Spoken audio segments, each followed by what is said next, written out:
Benvenuti nei podcast di Intesa San Paolo On Air, un luogo dove vengono condivise idee, voci e soprattutto storie. Buon ascolto.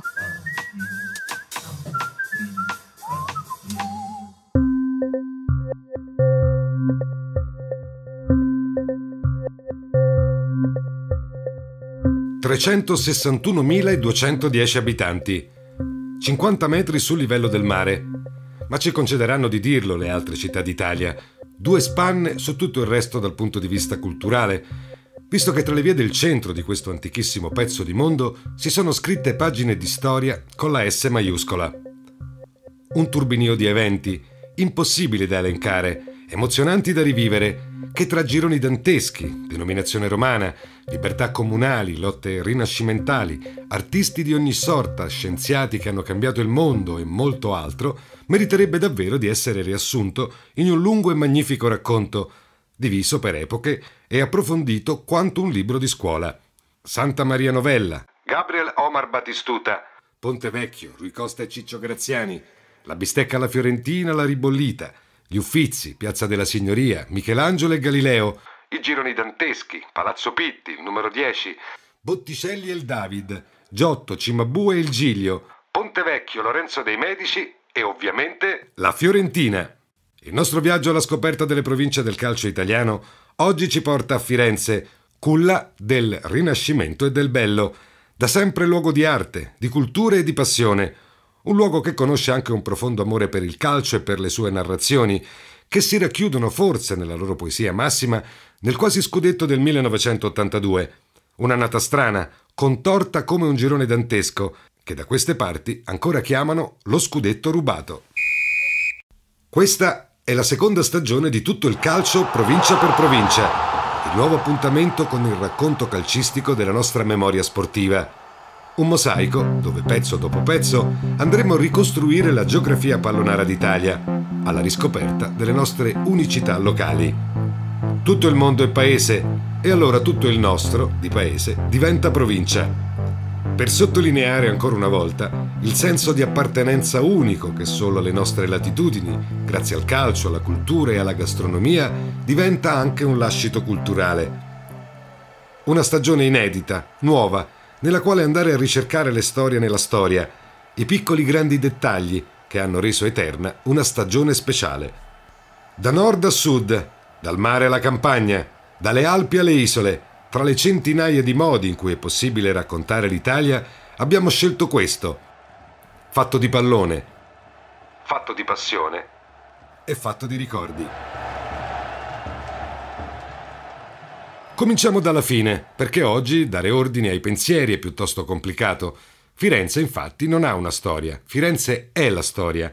E da qualunque lato la si voglia prendere, da qualunque angolo della narrativa si voglia procedere, ci sarà sempre qualcosa di straordinario che resta fuori dalle pagine del libro. Parli del Duomo e ti perdi il Ponte Vecchio. Racconti Michelangelo e dimentichi di Giotto, che è arrivato pure prima. Parli della signoria della famiglia Medici e ti scordi di raccontare della guerra tra Guelfi e Ghibellini. Fai un tuffo alla scoperta di Leonardo da Vinci, che qui dipinse pure la Gioconda, e ti perdi l'occasione di parlare di Galileo e delle sue intuizioni scientifiche che hanno cambiato il mondo. E non finisce di certo qui, perché anche con le epoche storiche si può ragionare in egual misura. Nel cuore della Toscana, tra gli Etruschi e i Romani, l'epoca della signoria, gli anni dei comuni, il Rinascimento e via dicendo, si rischierebbe poi di non finire più di parlare. E le opere d'arte, invece? Solo agli Uffizi si possono trovare la nascita di Venere del Botticelli, con le dolci forme della dea coperta da veli morbidi, mentre arriva portata dal mare a bordo di una conchiglia, la spaventosa testa di Medusa del Caravaggio, l'Annunciazione di Leonardo, la Madonna del Cardellino di Raffaello, insomma, pure qui un bignami di cose importanti da sapere e troppo poco tempo per raccontarle tutte da cima a fondo.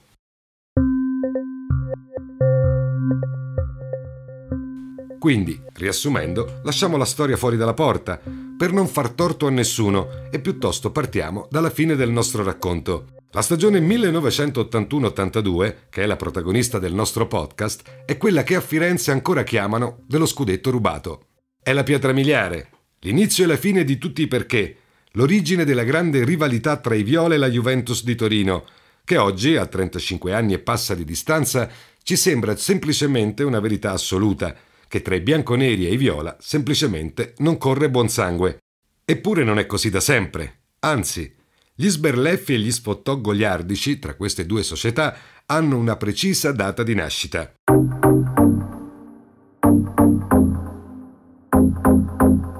Che quello sarebbe stato un anno particolare fu chiaro fin dalle primissime giornate e di solito, quando la sorte manda segnali ambigui, è facile cominciare a pensare agli eventi con un'ottica un poco fatalista.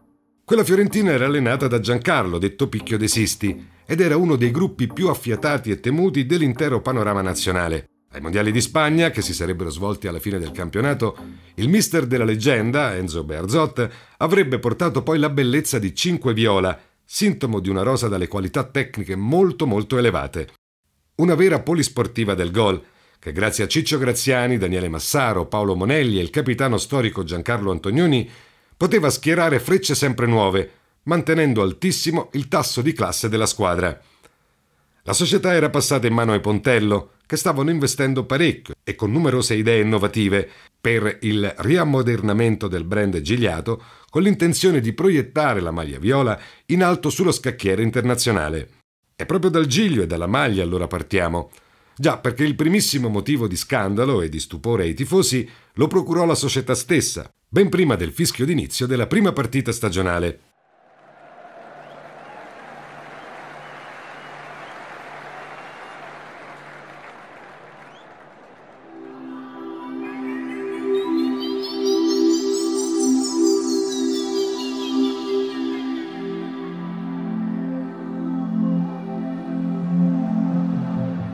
Il 21 luglio del 1981, infatti, venne presentata la maglia ufficiale con la quale i Viola avrebbero affrontato l'intero campionato.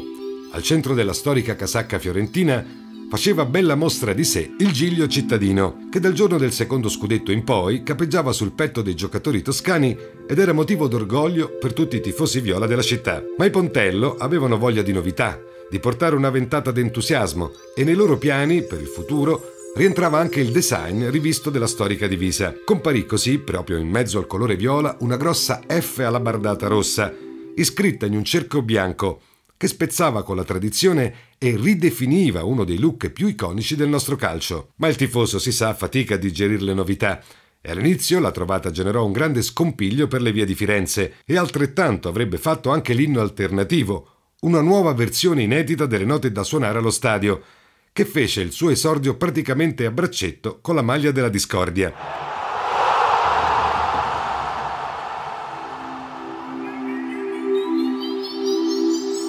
C'è da dire che oggi, a tanti anni di distanza, la divisa con l'alabarda è ancora tra le più amate e ricercate dai collezionisti, e lo sarebbe stata ancor di più, probabilmente, se quella squadra fosse riuscita anche nella grande impresa tricolore. Come dicevamo che sarebbe stato un anno strano e unico, lo si capì già dagli albori dell'autunno, se è vero che il 27 settembre del 1981 ci fu l'unica partita della storia viola mai sospesa al Franchi, che è da sempre uno dei campi con i manti erbosi più filanti e tirati d'Italia. Fiorentina-Ascoli.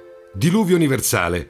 L'arbitro sospende causa pioggia, ma poco dopo il cielo dà una tregua improvvisa e le squadre, impossibilitate dal regolamento a giocare la partita, decidono di non buttar via la giornata intera e usano la domenica per allenarsi insieme. Metà campo per uno non fa male a nessuno, e amici come prima. Dal punto di vista sportivo, però, diluvi a parte, la Fiorentina è uno schiacciasassi che vola sulle ali dell'entusiasmo di una piazza che inizia a sognare in grande. Vittorie su vittorie, attacco frizzante e difesa solida. Fin dalle prime giornate il messaggio è chiaro a tutte le concorrenti.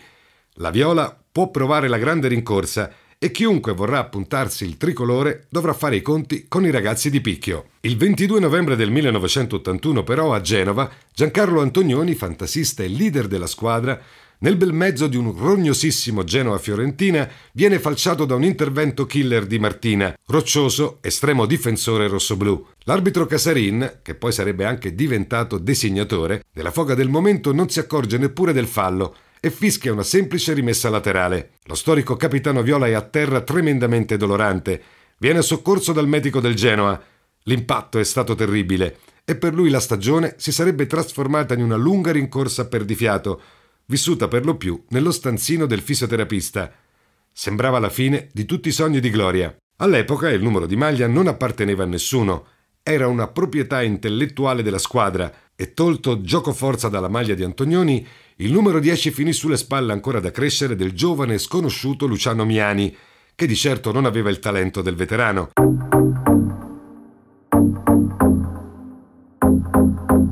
Comunque la Fiorentina, pur priva del suo faro in mezzo al campo, dimostrò di avere tempra da vendere e nonostante le difficoltà continuò la scalata al sogno chiamato scudetto, a cui rimase aggrappata con i denti e con le unghie. Sbaragliando la concorrenza e costringendo per 2 volte la Juventus, grande favorita nelle secche di uno scialbo 0-0, tanto all'andata quanto al ritorno, i viola non uscirono mai dalle parti alte della classifica.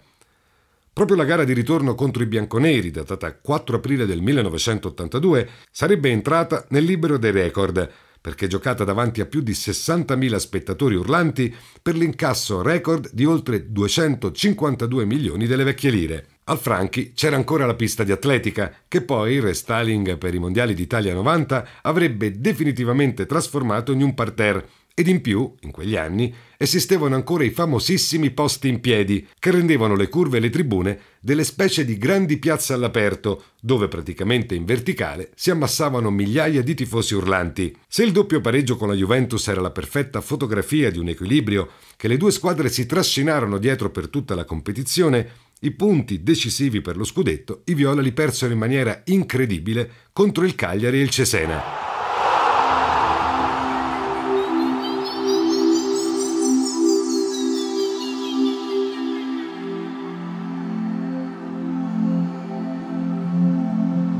Le uniche 2 sconfitte di tutto il campionato, infatti, la banda allenata da Picchio De Sisti le rimediò contro la Roma, che però era una grande e ci poteva pure stare, e per l'appunto in casa del piccolo Cesena. E se a quei 2 punti persi, i 3 punti per vittoria furono inseriti solo nel 94-95, si sommano anche i 2 miseri pareggi con il Cagliari, i conti rispetto alla capolista Juve sono presto fatti. L'ultimo pareggio in particolare fu davvero indigesto.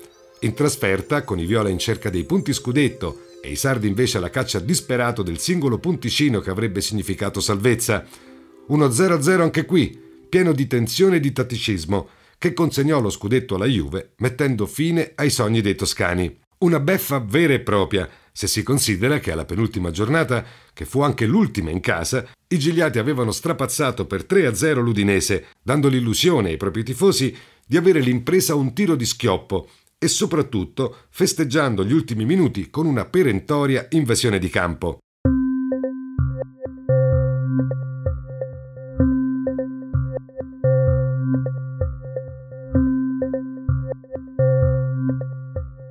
Bisogna anche dire che la Fiorentina, con l'eventuale vittoria di Cagliari, avrebbe solo pareggiato i punti della Juventus, costringendo le 2 squadre ad uno spareggio che sarebbe stato senza dubbio tra i più sentiti ed emozionanti della nostra storia calcistica. Leggenda vuole che il grande CT Bearzot fosse contrario allo spareggio, perché doveva preparare al meglio i mondiali di Spagna e puntava fortemente sul blocco di giocatori provenienti sia dalla Juventus che dalla Fiorentina, più di 10 giocatori, che non voleva si presentassero al raduno troppo spompati dalla stagione. Il sogno del terzo scudetto comunque svanì proprio all'ultima giornata, dicevamo, perché mentre la Juventus vinceva a Catanzaro grazie a un rigore di Bredi, la Fiorentina si fermò allo 0-0 contro il Cagliari e secondo i tifosi, che non la mandano certo a dire, anche l'arbitro ci mise del suo, annullando il gol di Ciccio Graziani che sarebbe valso lo spareggio. Daniel Bertoni, argentino in forza ai viola, reo secondo la giacchetta nera l'arbitro Mattei di aver commesso il fallo sul portiere rossoblù,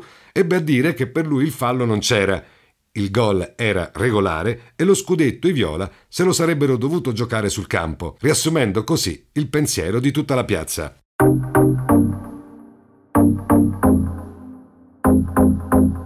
Quella stagione resta quella dei rimpianti in casa viola, vissuta come un girone dantesco che parte dall'inferno dell'infortunio di Capitano Antonioni e risale fino al purgatorio di uno scudetto sfiorato. Nessuno potrà mai restituire a Firenze uno spareggio tanto atteso, che resterà per sempre nei sogni dei gigliati, ma quantomeno, pochi mesi dopo, i tifosi di tutta Italia si poterono consolare con la terza Coppa del Mondo della nostra storia e su quel trofeo, diventato tricolore, c'era anche il merito di tante mani di colore viola. Questo è Tutto il calcio provincia per provincia, il nostro viaggio calcistico per le strade d'Italia. Nessuna autostrada e niente pedaggi, solo ed esclusivamente strade provinciali. Alla prossima!